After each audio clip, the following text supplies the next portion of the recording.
Selamat pagi Bapak Ibu dan Saudara semuanya. Shalom. Majelis Jemaat GKSBS Metro mengucapkan terima kasih atas kesediaan Bapak Ibu dan saudara-saudara semua yang selalu setia beribadah walaupun tetap di rumah masing-masing. Walaupun sudah ada gereja-gereja yang melaksanakan kebaktian minggu di gereja, marilah kita tetap bersabar mengikuti keputusan pemerintah daerah Kota Metro yang belum mengizinkannya. Kita tetap mendukung dalam doa agar peraturan wali kota yang mengatur tentang hal beribadah segera diputuskan, agar Majelis Jemaat GKSBS Metro dapat segera mempersiapkan segala sesuatu untuk memulai kebaktian di masa normal yang baru ini. Saya undang saudara-saudara untuk bangkit berdiri. Kita awali ibadah saat ini dengan berdoa bersama. Bapa di dalam sorga yang mulia, sungguh alangkah indahnya bersekutu denganmu pada pagi hari yang cerah ini. Kami bersyukur karena Engkau yang telah menyertai istirahat malam kami, sehingga pagi ini kami bangun menyambut hari baru pemberian Tuhan, dengan datang bersekutu dalam ibadah di rumah saat ini. Hadirlah di tengah-tengah kami ya Allah, dan berfirmanlah kepada kami semua. Kuasailah kami dengan roh-Mu yang kudus, dari awal hingga akhir ibadah ini. Di dalam nama Tuhan Yesus Kristus kami serahkan ibadah saat ini. Amin. Mari kita memuji nama Tuhan. Kita menyanyikan pelengkap Kidung Jemaat nomor 17. Kita nyanyikan ayat 1 dan ayat yang kedua. Mari kita puji.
Saudara-saudara yang dikasihi Tuhan, marilah kebaktian pada saat ini kita mulai dengan bersama-sama mengungkapkan pengakuan bahwa pertolongan kita adalah di dalam nama Tuhan, Allah yang telah menciptakan langit dan bumi, yang memelihara kasih setianya untuk selama-lamanya.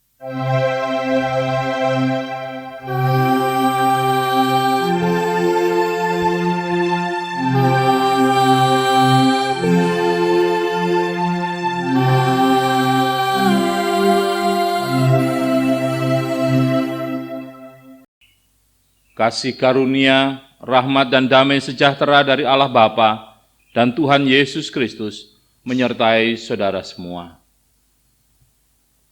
Jemaat dipersilahkan duduk.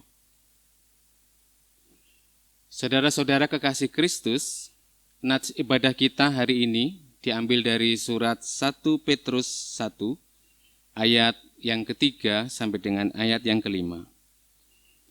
Terpujilah Allah dan Bapa Tuhan kita Yesus Kristus, yang karena rahmat-Nya yang besar telah melahirkan kita kembali oleh kebangkitan Yesus Kristus dari antara orang mati kepada suatu hidup yang penuh dengan pengharapan, untuk menerima suatu bagian yang tidak dapat binasa, yang tidak dapat cemar dan yang tidak dapat layu, yang tersimpan di sorga bagi kamu, yaitu kamu yang dipelihara dalam kekuatan Allah karena imanmu, sementara kamu menantikan keselamatan yang telah tersedia untuk dinyatakan pada zaman akhir. Mari kita sambut firman Tuhan dengan menyanyikan pelengkap kidung jemaat. Kita nyanyikan pelengkap kidung jemaat nomor 27, bait 1 dan 2. Nyanyikanlah nyanyian baru.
Saudara-saudara yang terkasih, mari kita mendengarkan hukum kasih Tuhan sebagaimana firman-Nya dalam Injil Matius 22. Kita akan baca ayat 37 sampai dengan yang ke-40. Jawab Yesus kepadanya, "Kasihilah Tuhan Allahmu dengan segenap hatimu dan dengan segenap jiwamu dan dengan segenap akal budimu. Itulah hukum yang terutama dan yang pertama. Dan hukum yang kedua yang sama dengan itu ialah, kasihilah sesamamu manusia seperti dirimu sendiri. Pada kedua hukum inilah tergantung seluruh hukum Taurat dan kitab para nabi." Bercermin dari firman Tuhan, nyata bahwa kita belum dapat melaksanakan perintah Tuhan dengan baik. Mari kita ungkapkan ketidakmampuan kita melalui nyanyian pelengkap kidung jemaat nomor 37, bait 1 dan 2. Bila ku renungkan dosaku.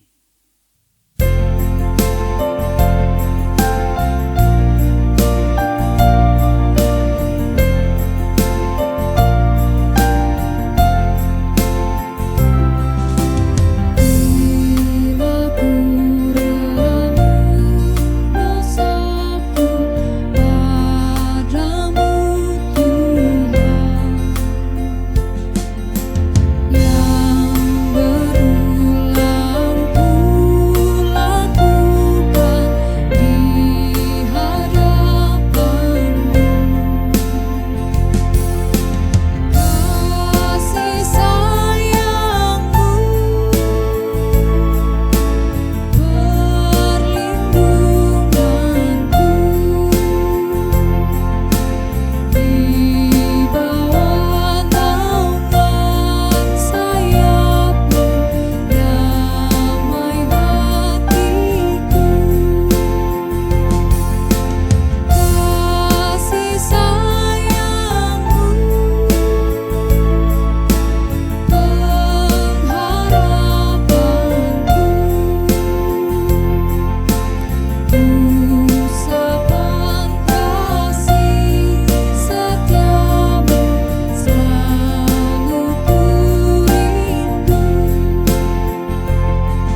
Jemaat yang dikasihi Tuhan, mari kita menerima berita anugerah yang didasarkan dari kitab Yesaya, pasal 40, kita akan baca ayat yang ke-31. Tetapi orang-orang yang menanti-nantikan Tuhan mendapat kekuatan baru. Mereka seumpama raja wali yang naik terbang dengan kekuatan sayapnya. Mereka berlari dan tidak menjadi lesu. Mereka berjalan dan tidak menjadi lelah. Bertolong-tolonglah menjaga anugerah Allah, demikianlah kita akan memenuhi hukum Kristus. Amin. Demikianlah berita anugerah dari Tuhan. Marilah dengan bangkit berdiri, kita sambut firman-Nya dengan menyanyikan nyanyian kesanggupan dari pelengkap Kidung Jemaat nomor 239. Kita akan nyanyikan bait 1 dan bait kedua, perubahan besar.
Saudara-saudara yang dikasihi Tuhan, mari kita bersama-sama menyiapkan hati dan pikiran kita untuk mendengarkan firman Tuhan. Mari sebelumnya kita mohon pertolongan Tuhan di dalam doa. Kita berdoa. Bapa di dalam sorga yang mulia, kami mengucap syukur untuk kasih dan setia Tuhan. Melalui firman-Mu, Engkau mengajar kami, agar kami boleh hidup dan melakukan apa yang menjadi kehendak-Mu. Melalui firman-Mu pula, Engkau menuntun kami, sehingga kami boleh melakukan hal-hal yang baik berkenan di hadapan Tuhan. Saat ini dalam ibadah kami menyiapkan hati dan pikiran kami untuk menyambut firman Tuhan. Kiranya kuasa Roh Kudus menerangi hati dan pikiran kami, sehingga setiap firman yang kami baca dan renungkan boleh menjadi pelita dan terang bagi langkah kami. Berfirmanlah ya Tuhan, kami semua telah siap mendengarkan. Di dalam nama Tuhan Yesus kami berdoa dan memohon. Amin.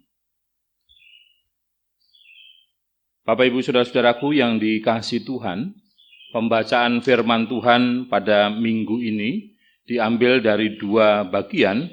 Yang pertama dari kitab Zakaria, pasal yang ke-9, ayat 9 sampai 12, akan dibacakan oleh lektor. Dan kemudian saya nanti akan membacakan Injil Matius pasal 11 ayat 16 sampai 19, dilanjutkan ayat 25 sampai dengan 30. Bacaan leksionari yang pertama, kita akan membaca dari kitab Zakaria 9 ayat yang ke-9 sampai dengan ayat yang ke-12. Raja Mesias di Sion. Bersorak-soraklah dengan nyaring, hai putri Sion. Bersorak-sorailah, hai putri Yerusalem. Lihat, rajamu datang kepadamu. Ia adil dan jaya. Ia lemah lembut dan mengendarai seekor keledai beban yang muda. Ia akan melenyapkan kereta-kereta dari Efraim dan kuda-kuda dari Yerusalem. Busur perang akan dilenyapkan, dan ia akan memberitakan damai kepada bangsa-bangsa. Wilayah kekuasaannya akan terbentang dari laut sampai ke laut, dan dari sungai Efrat sampai ke ujung-ujung bumi. Mengenai engkau, oleh karena darah perjanjianku dengan engkau, aku akan melepaskan orang-orang tahananmu dari lubang yang tidak berair. Kembalilah ke kota bentengmu, hai orang-orang tahanan yang penuh harapan. Pada hari ini juga aku memberitahukan, aku akan memberi ganti kepadamu 2 kali lipat. Injil Matius pasal 11 ayat 16 sampai dengan 19, dilanjutkan 25 sampai dengan 30 demikian. Siapa bertelinga, hendaklah ia mendengar. Dengan apakah akan keumpamakan angkatan ini? Mereka itu seumpama anak-anak yang duduk di pasar dan berseru kepada teman-temannya. Kami meniup seruling bagimu, tetapi kamu tidak menari. Kami menyanyikan kidung duka, tetapi kamu tidak berkabung. Karena Yohanes datang, ia tidak makan dan tidak minum, dan mereka berkata, ia kerasukan setan. Kemudian Anak Manusia datang, ia makan dan minum, dan mereka berkata, lihatlah, ia seorang pelahap dan peminum, sahabat pemungut cukai dan orang berdosa. Tetapi hikmat Allah dibenarkan oleh perbuatannya. Ayat 25 sampai dengan 30, ajakan juru selamat. Pada waktu itu berkatalah Yesus, aku bersyukur kepadamu Bapa, Tuhan langit dan bumi, karena semuanya itu engkau sembunyikan bagi orang bijak dan orang pandai, tetapi engkau nyatakan kepada orang kecil. Ya Bapa, itulah yang berkenan kepadamu. Semua telah diserahkan kepadaku oleh Bapakku, dan tidak seorang pun mengenal anak selain Bapa, dan tidak seorang pun mengenal Bapa selain anak, dan orang yang kepadanya anak itu berkenan menyatakannya. Marilah kepadaku semua yang letih lesu dan berbeban berat, aku akan memberi kelegaan kepadamu.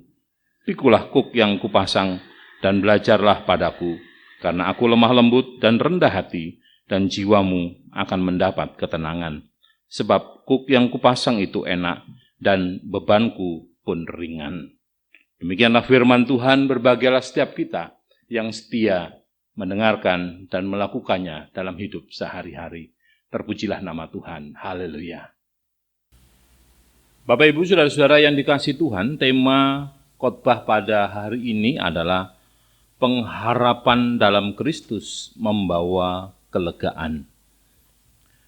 Saudara, pasti tidak seorang pun di dunia ini yang bermimpi ingin tinggal dalam penjara. Gambaran tentang kehidupan di dalam penjara sering diidentikan dengan ketidakbebasan hidup. Ketidakbebasan berarti memberangus kebebasan manusia. Menekan manusia sedemikian hebatnya sehingga kebebasan menjadi barang yang sangat langka. Mereka yang pernah merasakan kehidupan dalam penjara, pastilah akan menghargai betul arti dari sebuah kebebasan. Maka tidak sedikit orang yang sudah keluar dari penjara menceritakan tentang bagaimana indahnya hidup yang bebas. Salah satunya adalah kisah yang disampaikan oleh Viktor Frankl. Viktor Frankl adalah seorang penyintas dari kamp konsentrasi Nazi pada Perang Dunia Kedua. Sebagai seorang Yahudi, Frankl termasuk ke dalam kelompok orang yang diburu dan ditangkap oleh Nazi. Dimasukkan ke dalam kamp konsentrasi, lalu ia menjalani masa-masa tahanan yang tidak manusiawi. Kondisi orang-orang yang ada di dalam kamp tersebut sangat memprihatinkan.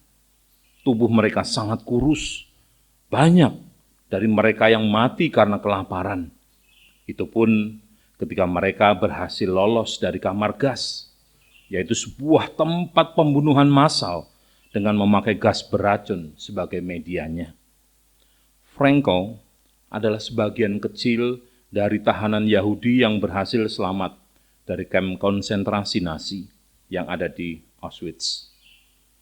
Lepas dari kamp konsentrasi itu, Frankl kemudian meniti karir sebagai seorang psikolog. Namun, lebih dari sekedar meniti karir, Viktor Frankl seakan mau berjuang untuk membagikan kisah hidupnya yang begitu kelam dalam kehidupan di penjara kepada orang lain. Memasuki penjara bagi Frankl, sekejam yang dialaminya di kamp konsentrasi, tidak akan pernah mengikis sifat kemanusiaannya. Justru sebaliknya, Frankl seakan-akan mau mengatakan bahwa siapa kita sebenarnya ditentukan dari bagaimana kita bersikap di dalam tekanan hidup yang sedang terjadi. Jangan sampai kita kemudian melepaskan atau merelakan pilihan sikap hidup itu sehingga tekanan datang dalam kehidupan kita. Menarik untuk menyimak apa yang dikatakan oleh Viktor Frankl, yang kalau diterjemahkan kurang lebih demikian. Kami yang hidup di dalam kamp konsentrasi dapat mengingat dengan baik orang-orang yang berjalan keliling dari satu gubuk ke gubuk untuk menghibur yang lain, memberikan potongan roti mereka yang terakhir. Orang-orang ini hanya sedikit jumlahnya, namun mereka memberikan bukti lebih dari cukup bahwa segala sesuatu dapat diambil dari seseorang, namun tidak dengan satu hal ini, yaitu kebebasan manusia untuk memilih sikap dalam menghadapi atau merespon sebuah situasi, memilih jalannya. Saudara-saudara yang dikasihi Tuhan, dalam konteks yang tidak jauh berbeda, kisah bangsa Yehuda juga mirip dengan apa yang dialami oleh Viktor Frankl. Selepas dari masa pembuangan di Babel, bangsa Yehuda berusaha menata kembali fondasi kehidupan iman mereka. Terlihat compang-camping di sana-sini ketika kebiasaan penyembahan berhala itu masih dilakukan dalam kehidupan mereka. Tekanan kultur kehidupan orang Babel yang seakan masih menekan mereka secara psikologis, disadari atau tidak masih terjadi. Mereka terpenjara dalam kebiasaan lama dan belum bisa membebaskan diri dari semua itu. Untuk itu, Zakaria terus menyerukan perubahan kehidupan. Di sisi yang lain, bangsa Yehuda juga takut terhadap serangan-serangan yang dilakukan oleh bangsa-bangsa besar lainnya yang ada di sekeliling mereka, yang mungkin akan menghabiskan mereka. Mereka pada akhirnya terpenjara juga oleh ketakutan akan kekalahan dari bangsa sekitar. Pada titik ini, kisah bangsa Yehuda memberikan sebuah arti bahwa menjadi tahanan tidak hanya berada di balik jeruji besi saja, namun juga di balik gagasan, ide-ide yang menakutkan, yang menekan kita, sehingga kita tidak berkembang. Bahkan masa lalu dalam kehidupan pun membuat bangsa Yehuda terpenjara olehnya. Di tengah situasi terpenjara oleh ketakutan dan masa lalu itu, Zakaria menyerukan kepada bangsa Yehuda agar terus mempertahankan pengharapan akan kedatangan Mesias, yaitu juru selamat mereka yang akan melepaskan mereka dari kondisi yang mengikat ini. Saudara, penting untuk kita cermati adalah kata yang dipakai oleh Zakaria untuk kata harapan, yaitu tikvah. Tidak hanya berarti harapan, namun juga berarti tali atau kawat tipis yang sangat kuat untuk menahan dan menyelamatkan umat.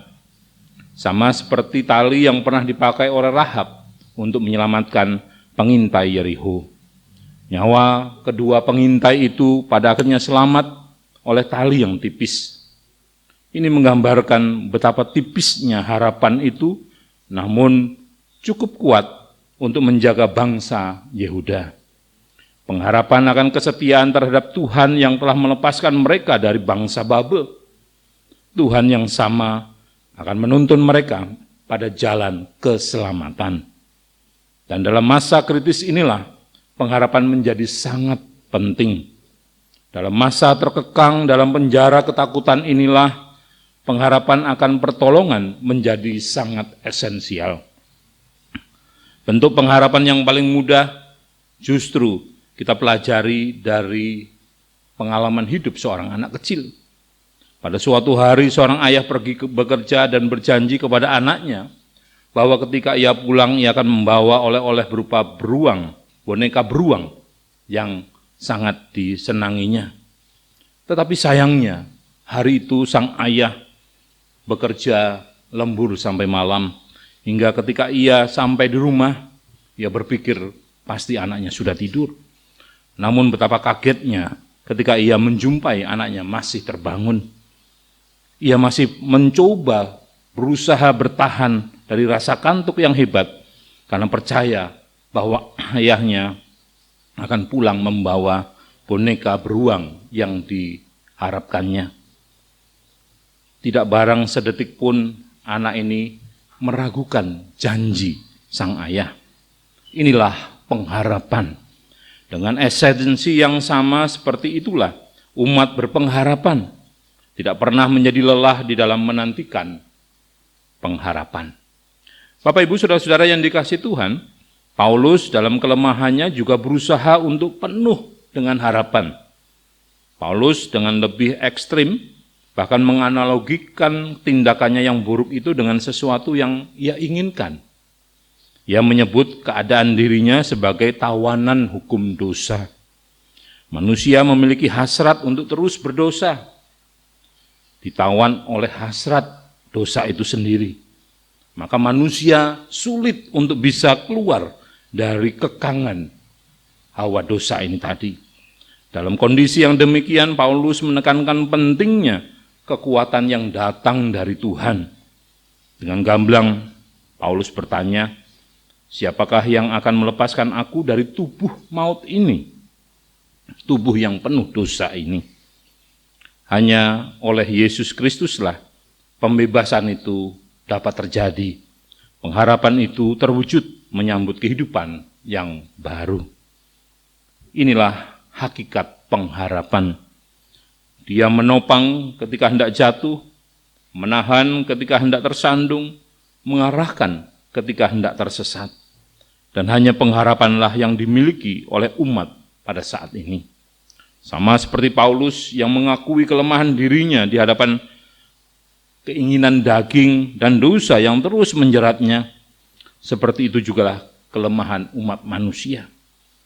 Ketika ia tidak berani keluar dari kekangan dosa ini, nafsu keinginan daging yang mengikatnya selama ini, maka ia akan sulit keluar dari belenggu dosa.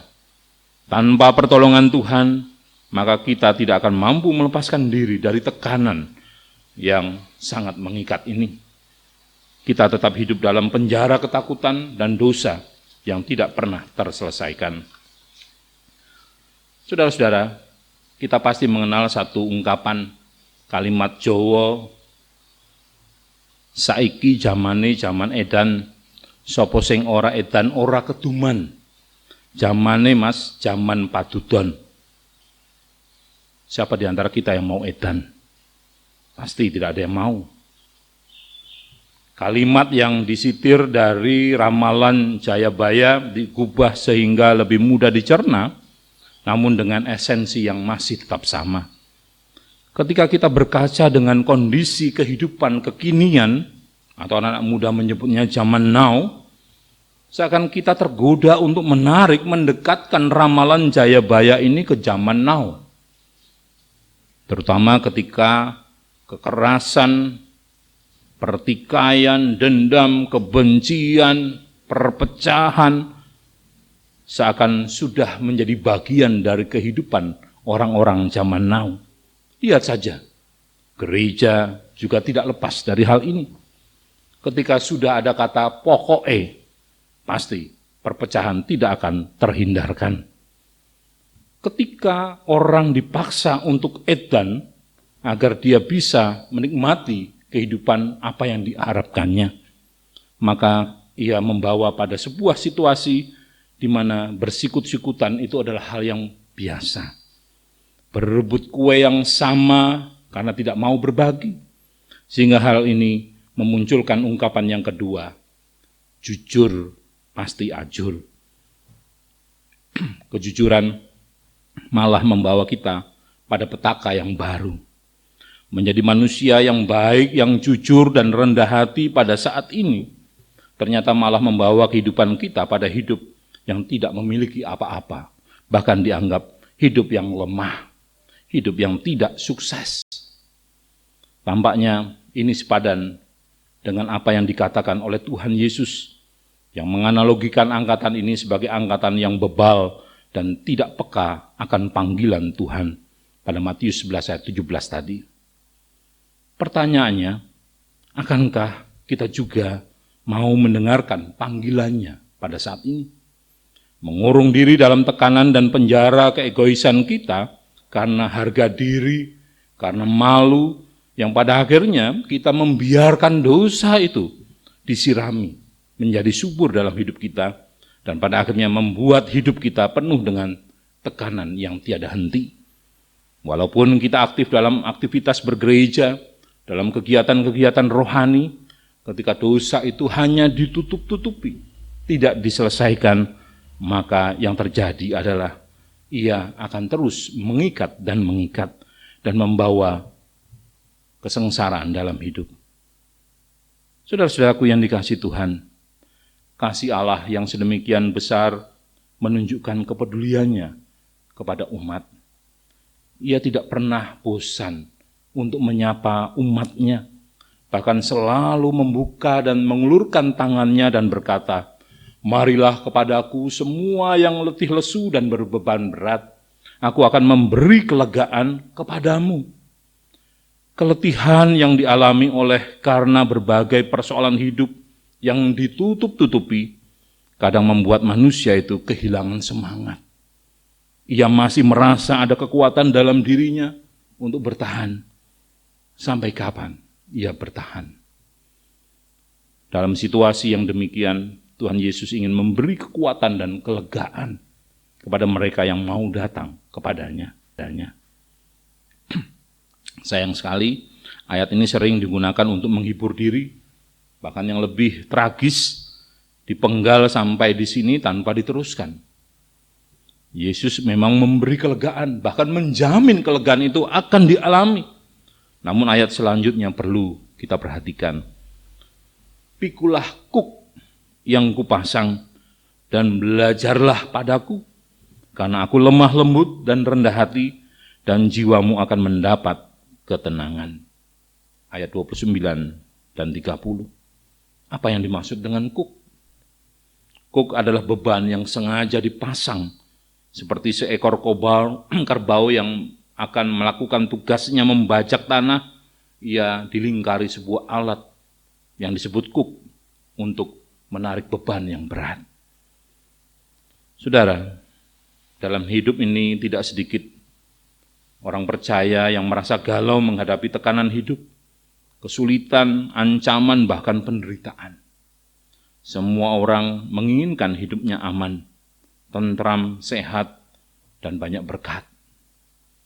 Namun keinginan itu tidak selalu bisa terwujud.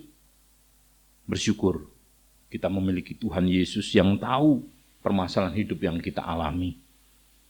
Mempercayakan diri kepada janji Tuhan berarti kita juga yakin bahwa dalam setiap penderitaan, saat kita memikul kuk yang Tuhan pasang, Yesus pasti hadir dan memberikan kekuatan. Beban itu tidak akan pernah hilang. Beban itu akan terus menekan. Tetapi kehadiran Yesus yang ikut campur menopang membuat kita tidak sendirian menjalani hidup ini. Terus-menerus dimampukan untuk menghadapi dan menyelesaikan semua persoalan yang ada. Dan proses yang demikian itu akhirnya akan mengaliri jiwa kita dalam menghayati karya Allah di dalam Tuhan Yesus Kristus yang penuh kelembutan. Dan semua itu pada akhirnya membawa kelegaan hidup. Biarlah ini menjadi kabar sukacita bagi kita. Kelegaan yang dari Tuhan dinyatakan bagi setiap kita yang mau mengalaminya. Tuhan Yesus memberkati. Amin. Bapak, Ibu, Saudara, mari kita bersama merendahkan hati di hadapan Tuhan. Kita berdoa. Mari kita berdoa. Bapa di dalam sorga, kami umat-Mu yang pagi hari ini bersama-sama beribadah, memuji dan meninggikan nama-Mu, karena kasih dan kemurahan-Mu yang senantiasa menyertai kehidupan kami. Walau semua masih kami lakukan dari rumah, namun semuanya tidak membuat kami putus asa, karena kami percaya ini merupakan bagian dari kehidupan yang memang harus kami lewati. Kami bersyukur karena dapat melakukan aktivitas yang sudah menjadi tanggung jawab kami untuk kami kerjakan dari dan di rumah, dan semuanya itu boleh terlaksana sesuai dengan kehendak Bapa. Pada pagi hari ini kami bersama-sama bersyukur diberikan kesempatan untuk memeriksa kehidupan kami melalui perenungan firman Tuhan yang telah kami terima. Kami membuka seluruh hati dan pikiran kami untuk menerima jamahan kuasa-Mu yang mengubahkan, sehingga seluruh kehidupan kami agar dapat melihat betapa Tuhan menginginkan kami berubah dari kehidupan yang menyimpang dari kehendak-Mu. Dan biarlah ini semua menyadarkan kami bahwa kami telah jauh dari Tuhan. Biarlah melalui firman-Mu kami senantiasa menjadikan kekuatan bahwa pelita yang menjadi terang bagi kehidupan kami akan senantiasa menuntun kami menjalani kehidupan di tengah dunia ini bersama dengan keluarga, tetangga, jemaat, dan masyarakat. Biarlah firman-Mu yang ada pelita itu terus menyala dalam kehidupan kami. Ya Tuhan Allah, kami berdoa bagi semua orang yang sangat membutuhkan pertolongan-Mu, baik umat-Mu di berbagai tempat maupun saudara-saudara kami yang lain. Secara khusus, kami berdoa untuk anggota jemaat yang bergumul dengan sakit penyakitnya, mereka yang dalam perawatan di rumah atau rumah sakit, termasuk juga anggota keluarga kami yang berada di tempat yang jauh. Kasih Bapa berkenan memberkati, supaya pengobatan yang dilakukan oleh keluarganya yang sesuai dengan kehendak-Mu saja boleh mereka alami. Juga mereka yang lemah iman dengan segala persoalan hidup yang dihadapi, kuatkan dan teguhkanlah iman percayanya, sehingga mereka kembali dapat memuji dan meluhurkan nama-Mu yang agung. Kami berdoa buat mereka yang bergumul dengan kehidupan keluarganya, kiranya masing-masing suami dan istri bersedia mencari Tuhan dan mengundang Engkau untuk membawa perubahan di dalam keluarganya, sehingga sukacita boleh meluap dalam kehidupan keluarga. Kami juga bersyukur bersama-sama dengan saudara-saudara yang pada minggu ini menikmati berkat Tuhan, di mana mereka boleh merayakan ulang tahun mereka. Kami meyakini bahwa ini adalah karunia Tuhan yang terbesar, di mana kesehatan, kekuatan terus menyertai mereka.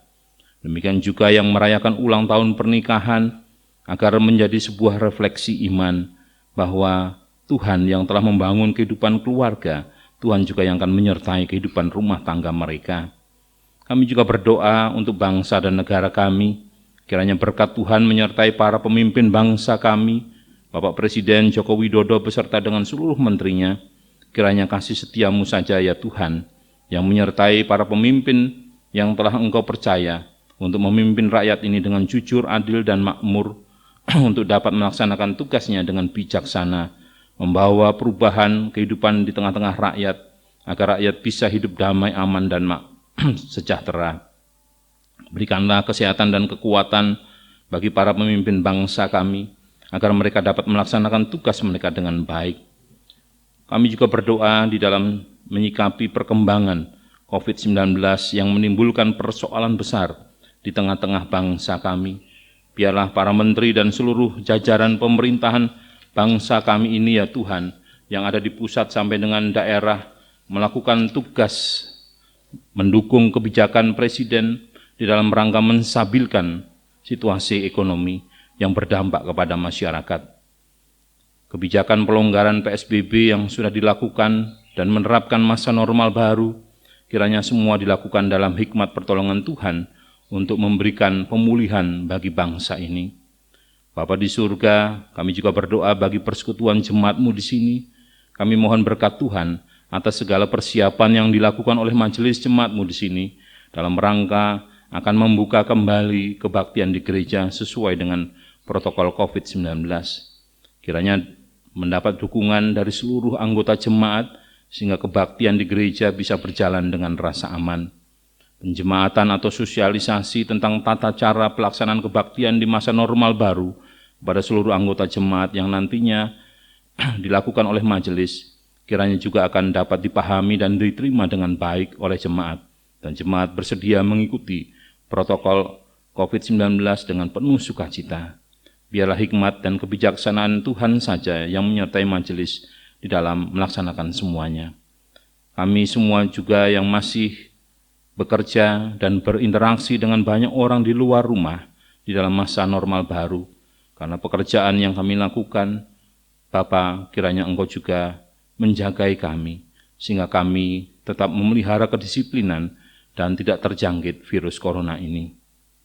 Allah Bapa di dalam sorga, kami mohon kiranya Engkau senantiasa memberikan kekuatan kesehatan, kemampuan bagi kami semua, agar kami dapat melaksanakan tugas pekerjaan di minggu yang akan kami jalani ke depan ini.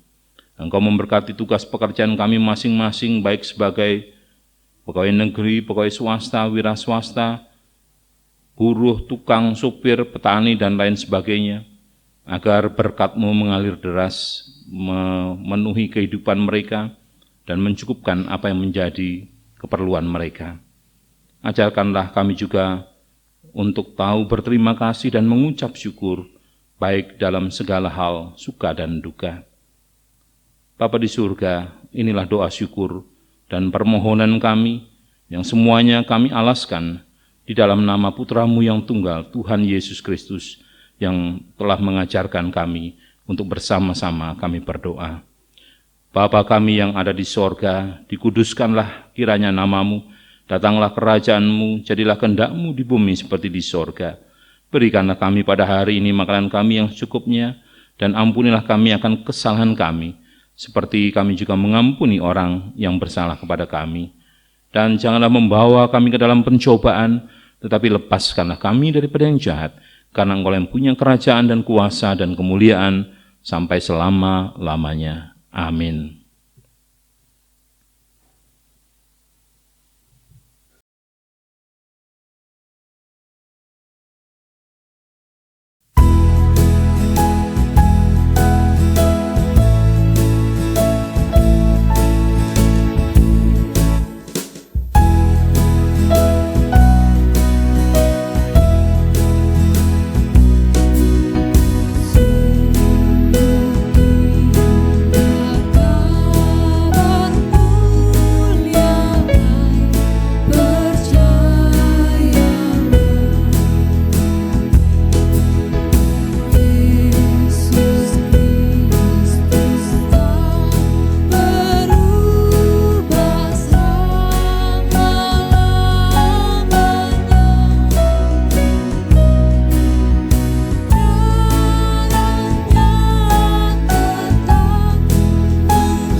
Saudara-saudara yang dikasihi Tuhan, dengan bangkit berdiri bersama dengan umat Tuhan di seluruh muka bumi, marilah kita menyatakan iman percaya kita dengan mengucapkan pengakuan iman rasuli bersama-sama. Mari, aku percaya kepada Allah Bapa yang Maha Kuasa, Khalil langit dan bumi, dan kepada Yesus Kristus, anaknya yang tunggal Tuhan kita, yang dikandung dari Roh Kudus, lahir dari darah Maria, yang menderita sengsara di bawah pemerintahan Pontius Pilatus, disalibkan, mati dan dikuburkan, turun ke dalam kerajaan maut. Pada hari yang ketiga, bangkit pula dari antara orang mati, naik ke surga, duduk sebelah kanan Allah Bapa yang Maha Kuasa, dan dari sana ia akan datang untuk menghakimi orang yang hidup dan yang mati. Aku percaya kepada Roh Kudus, gereja yang kudus dan am, persekutuan orang kudus, pengampunan dosa, kebangkitan orang mati, dan hidup yang kekal. Amin. Jemaat dipersilahkan duduk kembali. Saudara-saudara yang dikasihi Tuhan Yesus Kristus, tiba saatnya bagi kita pada saat ini untuk mengaturkan persembahan yang telah kita siapkan sebagai ucapan syukur kita kepada Tuhan. Sebelum kita menghimpun persembahan, saya akan membacakan firman Tuhan yang menjadi landasan kita di dalam kita mengumpulkan persembahan. Firman Tuhan diambil dari Lukas 6 ayat 38. Demikian firman Tuhan. Berilah dan kamu akan diberi, suatu takaran yang baik, yang dipadatkan, yang digoncang dan yang tumpah keluar akan dicurahkan ke dalam ribaanmu. Sebab ukuran yang kamu pakai untuk mengukur akan diukurkan kepadamu. Amin. Saudara-saudara, marilah kita mengumpulkan persembahan dengan memuji nama Tuhan dari nyanyian pelengkap Kidung Jemaat nomor 146, bait 1 dan 2. Bawa persembahanmu.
Jemaat kami undang bangkit berdiri. Kita akan haturkan persembahan ini kepada Tuhan di dalam doa. Mari kita berdoa. Ya Tuhan Allah, Engkau adalah sumber dari segala yang baik dan indah dalam kehidupan kami. Sebagian dari berkat pemberian-Mu, kami serahkan kembali kepadamu. Terimalah persembahan ini ya Tuhan, sebagai tanda pengakuan kami bahwa Engkaulah yang memiliki tubuh, jiwa, dan roh, serta harta yang ada pada kami. Terimalah persembahan ini ya Tuhan, sebagai tanda syukur dan terima kasih kami, sebab kami sudah menerima sangat banyak dari Tuhan. Terimalah persembahan ini ya Tuhan, sebagai tanda iman, sebab kami percaya Engkau menjamin masa depan dan mencukupkan segala kebutuhan kami, sehingga kami tidak perlu khawatir untuk memberi, berbagi, dan berkorban. Berkatilah persembahan yang kami kumpulkan pada saat ini ya Tuhan, untuk keperluan perluasan kerajaan-Mu di dunia ini. Terima kasih Bapa di surga. Inilah doa syukur kami, yang semuanya kami landaskan di dalam iman percaya kami kepada Putra-Mu yang tunggal, Tuhan Yesus Kristus, Juru Selamat kami yang hidup. Amin. Jemaat, kami persilahkan duduk kembali.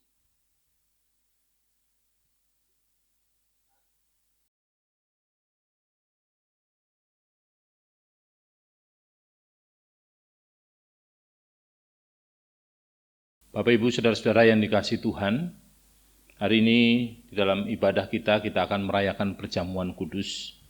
Sebelum kita merayakan perjamuan kudus di rumah masing-masing, mari kita bersama mendengarkan makna perjamuan kudus yang menuntun kita untuk dapat melakukan perayaan perjamuan kudus ini dengan baik. Makna perjamuan kudus. Perjamuan kudus adalah yang pertama, perayaan pengenangan. Kita mengenang pengorbanan Tuhan Yesus Kristus di kayu salib, sekaligus menghadirkannya pada hari ini di sini. Bagaikan seorang anak, kita yang merayakan perjamuan kudus duduk di antara para murid yang mendapat perintah. Lakukanlah, jadikanlah peringatan akan aku. Yang kedua, perayaan keeratan kasih dengan Allah dan sesama. Kasih pada Allah dan sesama dieratkan dalam perjamuan kudus ini. Rasul Paulus menegur jemaat Korintus karena mempunyai perilaku yang buruk, yakni suka mementingkan diri sendiri. Ketika mereka berkumpul untuk makan perjamuan, mereka makan layaknya bukan makan perjamuan Tuhan, tapi makan yang mengenyangkan diri sendiri. Ada yang kekenyangan sampai mabuk, sementara yang lain lapar. Yang kaya tidak peduli pada yang miskin. Perjamuan kudus adalah kasih yang dibagikan. Yang ketiga, perayaan pemeliharaan Allah. Perjamuan kudus adalah benar-benar makan dalam arti yang sebenarnya. Berkat keselamatan Allah adalah masalah rohani, namun sekaligus masalah jasmani. Dalam perayaan perjamuan kudus, berkat Tuhan menjadi sangat nyata, dekat sekali dengan kebutuhan hidup manusia. Keselamatan juga ada pada makanan dan minuman yang dapat dikecap dan dimakan. Yang keempat, perayaan pengharapan. Perjamuan kudus meyakinkan kita semua bahwa masa depan kita tidak akan hilang. Pengharapan senantiasa ada bahwa suatu saat nanti kita akan makan perjamuan kudus dengan Tuhan Yesus dalam kerajaannya. Jemaat Tuhan, sebagai umat percaya pada hari ini, kita semua diundang ke meja perjamuan Tuhan. Rasul Paulus mengatakan, cawan pengucapan syukur yang atasnya kita ucapkan syukur adalah persekutuan dengan darah Kristus. Dan roti yang kita pecah-pecahkan adalah persekutuan dengan tubuh Kristus.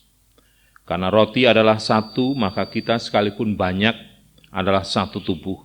Karena kita semua mendapat bagian dalam roti yang satu.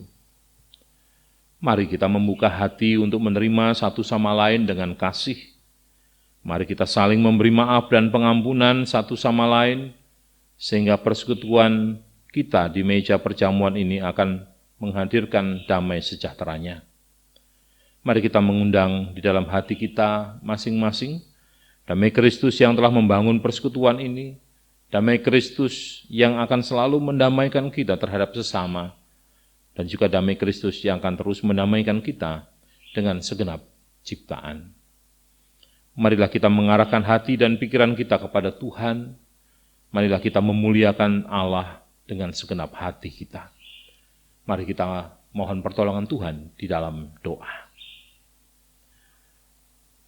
Tuhan Yesus Kristus, anak domba Allah yang telah menghapus dosa dunia, kami umat-Mu datang menghadap hadirat-Mu untuk menyerahkan diri. Ya Roh Kudus, bukalah seluruh hati dan indera kami, agar kami dapat menerima dan merayakan perjamuan kudus ini dengan penuh rasa syukur. Kiranya melalui perjamuan kudus ini akan memimpin kami kepada persekutuan dengan Engkau yang semakin mesra.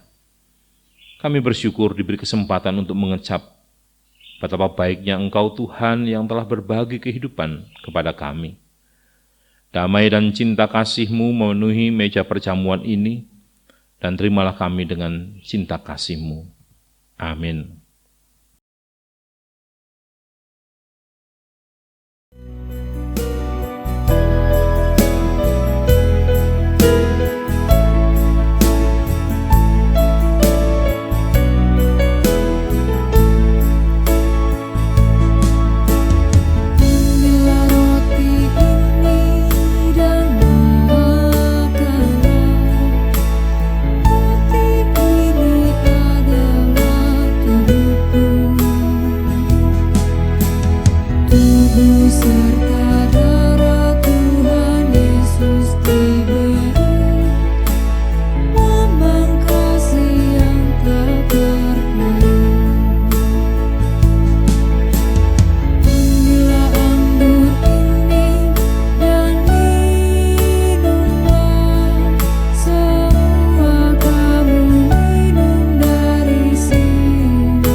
Jemaat yang dikasihi Tuhan, bahwa Tuhan Yesus pada malam waktu ia diserahkan mengambil roti, dan sesudah itu ia mengucap syukur atasnya dan berkata, "Inilah tubuhku yang diserahkan bagi kamu, perbuatlah ini menjadi peringatan akan aku." Kemudian ia mengambil cawan dan berkata, "Cawan ini adalah perjanjian baru yang dimeteraikan oleh darahku. Perbuatlah ini setiap kali kamu meminumnya menjadi peringatan akan aku." Jemaat yang dikasihi Tuhan, ambillah dan terimalah roti dan anggur perjamuan ini. Kita akan makan dan minum bersama setelah semua siap menerimanya.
Jemaat yang dikasihi Tuhan,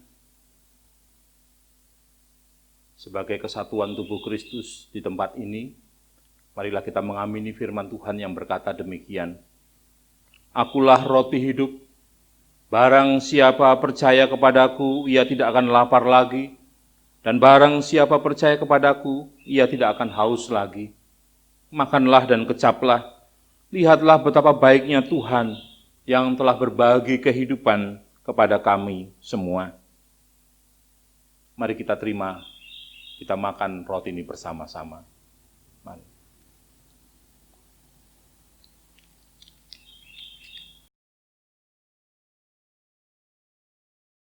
Kembali sebagai tubuh Kristus, kita mengamini firman Tuhan yang berkata demikian, "Sebab inilah darahku, darah perjanjian, yang telah ditumpahkan bagi banyak orang untuk pengampunan dosa. Minumlah dan kecaplah, lihatlah betapa baiknya Tuhan yang telah berbagi kehidupan kepada kita semua." Mari kita terima dan kita minum anggur ini dengan penuh ucapan syukur. Mari.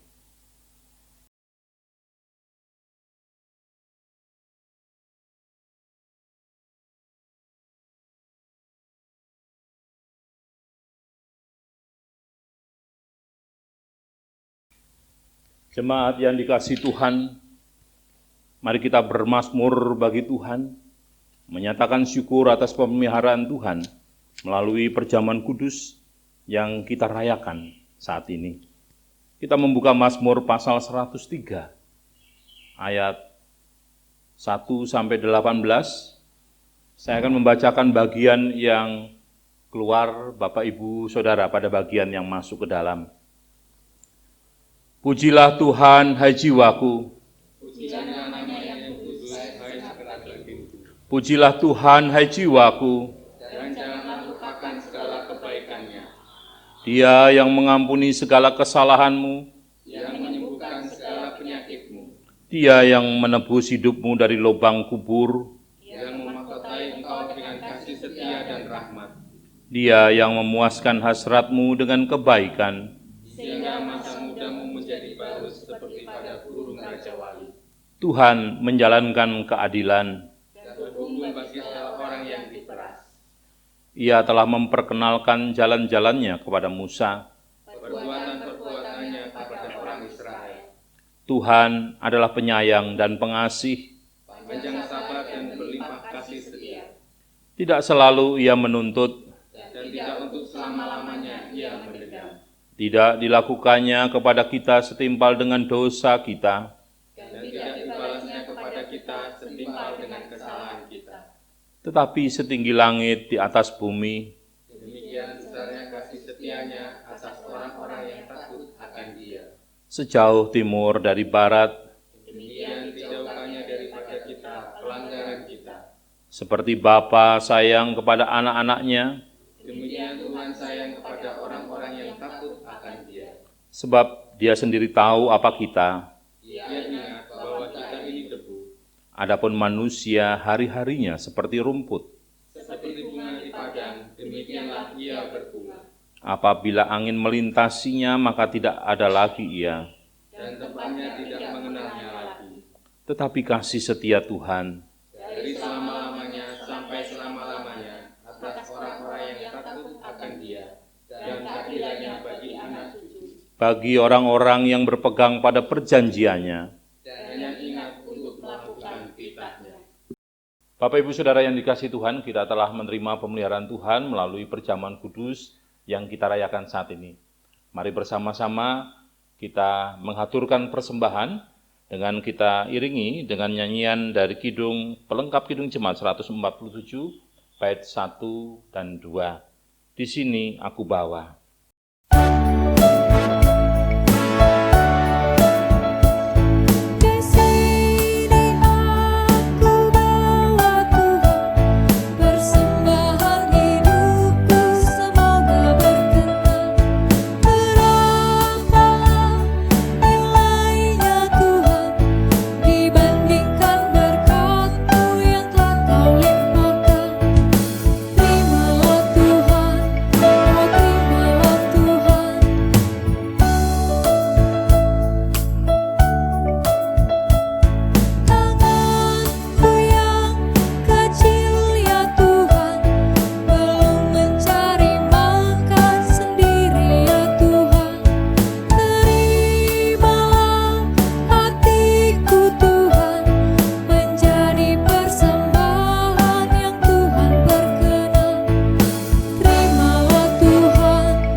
Mari kita bersama berdoa.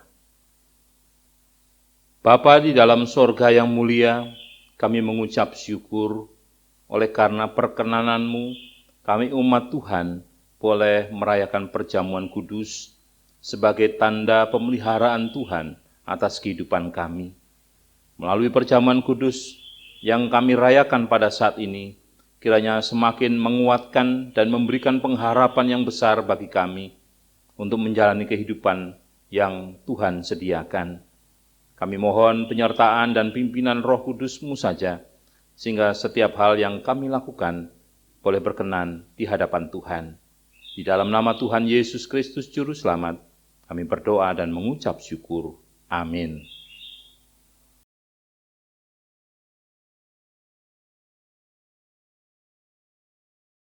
Saudara-saudara yang dikasihi Tuhan, pulanglah dengan damai sejahtera.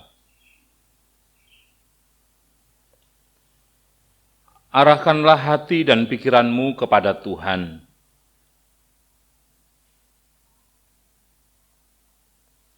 Jadikanlah hidupmu sebagai berkat bagi semua orang. Bertolong-tolonganlah untuk menghadirkan damai sejahtera Allah dalam kehidupan ini. Sekarang, terimalah berkat Tuhan. Tuhan memberkati saudara dan melindungi saudara. Tuhan menyinari saudara dengan wajah-Nya dan memberi saudara kasih karunia. Tuhan menghadapkan wajah-Nya kepada saudara dan memberi saudara-saudara damai sejahtera dari sekarang sampai selama-lamanya. Dalam nama Allah Bapa, Putra, dan Roh Kudus. Amin.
Saudara-saudara yang dikasihi Tuhan, mari kita melakukan saat teduh bersama.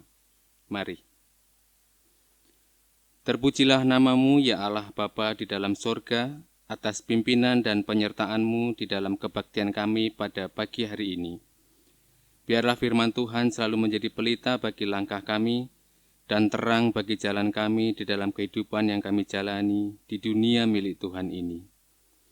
Selanjutnya, kami memasrahkan kehidupan kami semua ke dalam tangan kuasa-Mu di dalam menjalani minggu kerja kami ke depan. Hanya Roh Tuhan saja yang selalu menyertai kami semua.